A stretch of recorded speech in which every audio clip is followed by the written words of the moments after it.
Hey everyone, welcome back to our channel.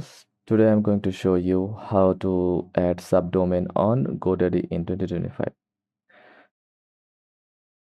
First of all, go to godaddy.com and log into your account and click on My Products tab from here and scroll down to domain you want to use. Next, click DNS and Manage DNS section next to your domain name.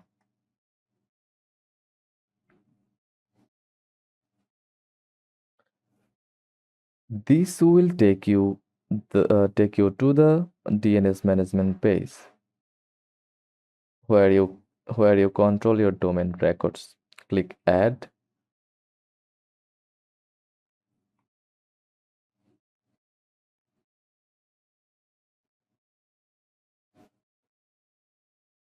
and for the record type, choose a record.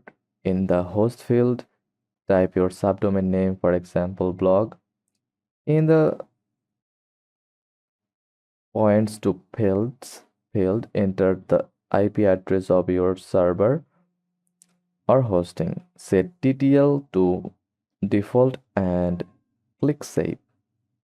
Now you have created your subdomain like blog.yourdomain.com. And that's it. You have successfully added a subdomain on GoDaddy. Like and subscribe and drop a comment if you want to link it to WordPress or Shopify next. Thanks for watching.